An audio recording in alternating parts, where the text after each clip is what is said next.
Saludos hermanos y hermanas, felices Pascuas. Yo soy Padre Diego, bienvenidos nuevamente al ejercicio de Lección Divina. Hoy es lunes 25 de abril, celebramos hoy la fiesta de San Marcos Evangelista. Vamos a iniciar nuestro ejercicio de Lección Divina en el nombre del Padre, y del Hijo, y del Espíritu Santo. Amén. Ven, Espíritu Santo, llena los corazones de tus fieles y enciende en ellos el fuego de tu amor. Envía, Señor, tu Espíritu y todo será creado, y se renovará la faz de la tierra. Oremos. Oh Dios, que has instruido los corazones con la ciencia del Espíritu Santo, haz que, guiados por este mismo Espíritu, saboreemos la dulzura del bien y gocemos siempre de sus divinos consuelos. Por Jesucristo nuestro Señor. Amén.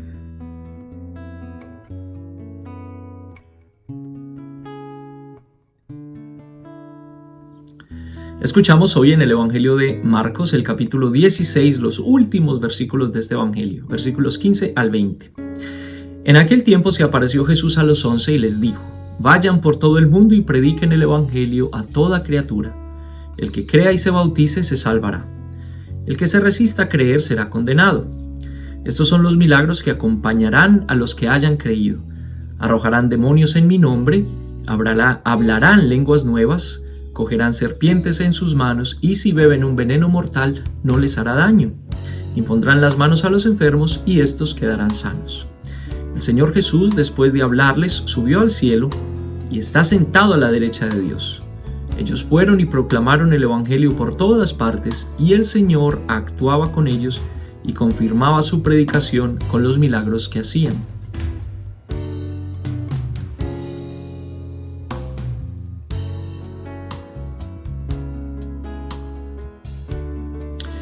Muy bien, este Evangelio de Marcos, todo el Evangelio de Marcos es reconocido como el primer Evangelio que fue escrito. El proceso de la escritura de este y de todos los Evangelios es un proceso fascinante.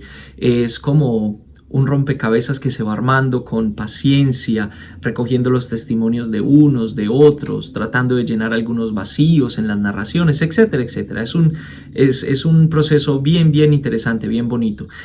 En particular, el Evangelio de Marcos es una narración que fascina, pero también que asusta al mismo tiempo, ¿sí? Es la historia de Jesús, o más bien, como dice él mismo, es la buena noticia de la persona de Jesús.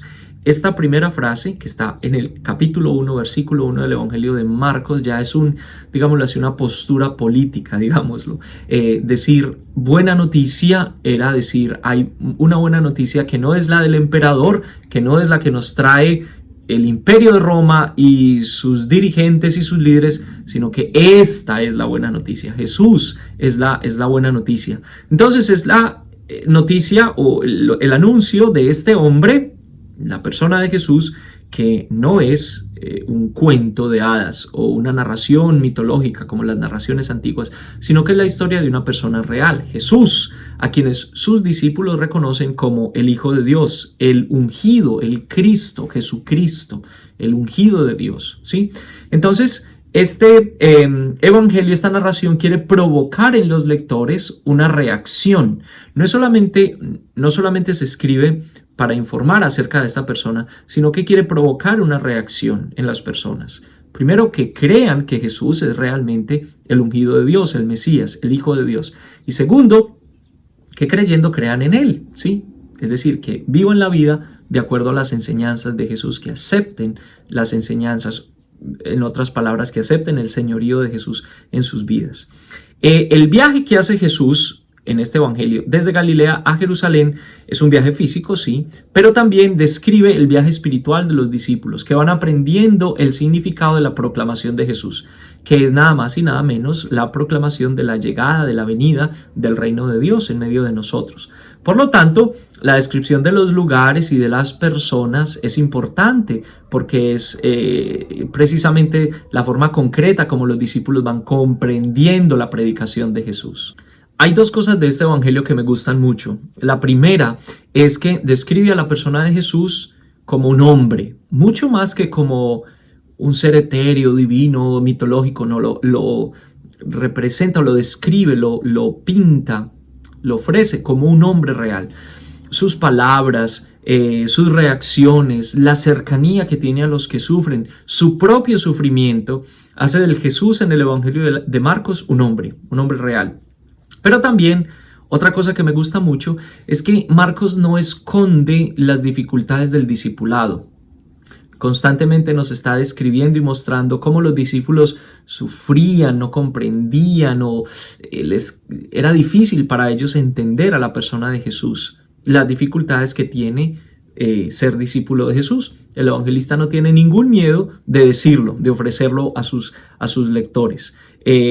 Pero bueno, finalmente Jesús como que logra su cometido en los discípulos y termina, como escuchábamos hoy, entregándoles la gran comisión. Este es precisamente como el sentido de este evangelio.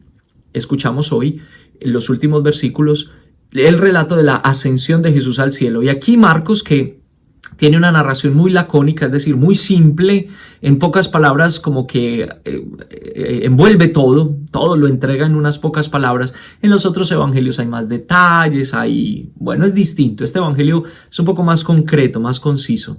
Entonces, Jesús, antes de subir al cielo, después de aparecerse a sus discípulos y antes de subir al cielo, les entrega la gran comisión con dos tareas. Primero, que proclamen, que prediquen el evangelio, es decir, la buena noticia de Jesús. Y segundo, que bauticen, ¿sí? Estas dos tareas de la gran comisión que tenemos los discípulos de Jesús. Y después dice, estos son los signos que acompañarán a quienes crean en mí.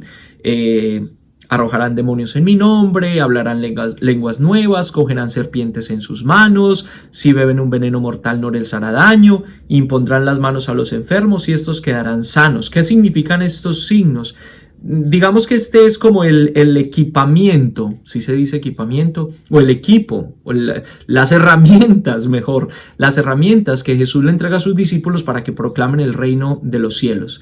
Representan estos signos que acompañan a los que creen, representan el poder, primero, para superar el mal, para superar las dificultades, las persecuciones,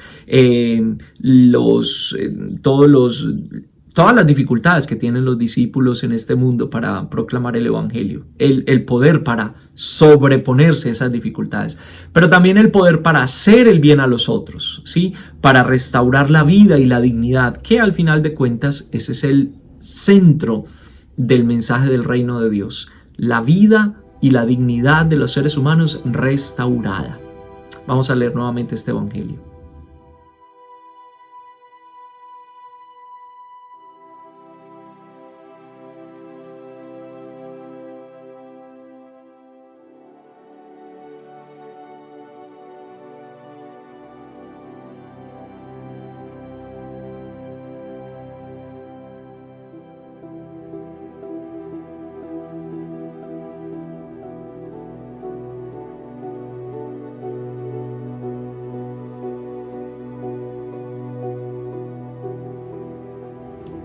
Recibimos entonces esta gran comisión de Jesús, este gran encargo de Jesús y le damos gracias por ello, porque nos hace partícipes de este reino, nos incluye, nos invita, somos parte ahora de este reino al proclamarlo y al vivirlo nosotros también. Entonces oremos.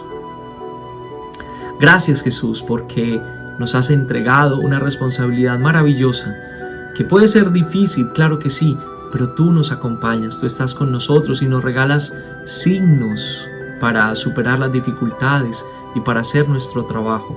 Gracias por llamarnos a ser parte también de tus discípulos, de tus apóstoles. Gracias Señor por regalarnos la capacidad para, con nuestras palabras y con nuestras obras, proclamar el reino. Gracias Jesús por resucitar en nuestras vidas. Gracias por ser presencia viva, real, por ser presencia amorosa de Dios en nuestras vidas. Síguenos acompañando Jesús, sigue fortaleciendo a todos los que predican de tantas maneras, con sus palabras, con sus acciones, con sus gestos, los que han comprometido toda su vida y los que proclaman el reino en las acciones diarias y cotidianas. Síguelos bendiciendo, Señor, y derramando tu Espíritu sobre ellos. Te glorificamos, Jesús resucitado. Amén. Amén.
Amén, y que el Señor los bendiga a todos, en el nombre del Padre, y del Hijo, y del Espíritu Santo.